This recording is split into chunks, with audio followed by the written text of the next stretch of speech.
and it will be Brooke Nelson now. Brooke Nelson. Next up, the Husky pitcher, Brooke Nelson. Oh boy, home run for the Huskies. Nelson with her third home run of the season. Wow. So I'm from an hour south, so I'm from the Bonnie Lake area. My dad was an alum. He was a walk-on on the football team when they had their national championship run, Rose Bowl run and everything. So I grew up kind of around the university. We're a super athletic family in general.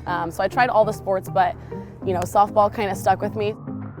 Things got started really, really early for me. So I would say kind of freshman year of high school is when things kind of ramped up. And I went on multiple visits, but everything just felt right. I had gotten a call from Coach Tar, and it was, hey, can you come down and, well, I guess come up and meet with me and the coaches. And so, it was like, okay, Mom and Dad, let's go. I knew that I always wanted to go here, and then, the older I got, I explored other options, but I never quite compared to here. It's just kind of like a dream come true. It was kind of surreal, and sometimes I still have to kind of pinch myself that I'm still here. In Seattle, and a new pitcher enter Brooke Nelson. Oh, gets the strikeout. One down. Everyone that comes to college athletics, you're the best of your best, and then you come here and it's like the best of the best are here.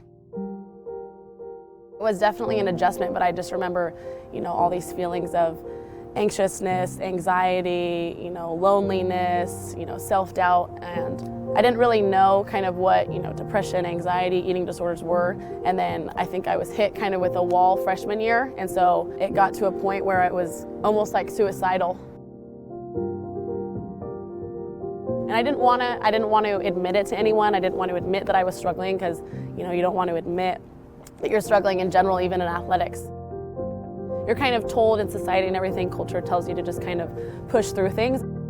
I remember calling one of the upperclassmen, and she had kind of instilled it in us about, you're going to go through some tough things, but when you go through these things, I want you to call me or reach out to one of us. She encouraged me to go seek therapy.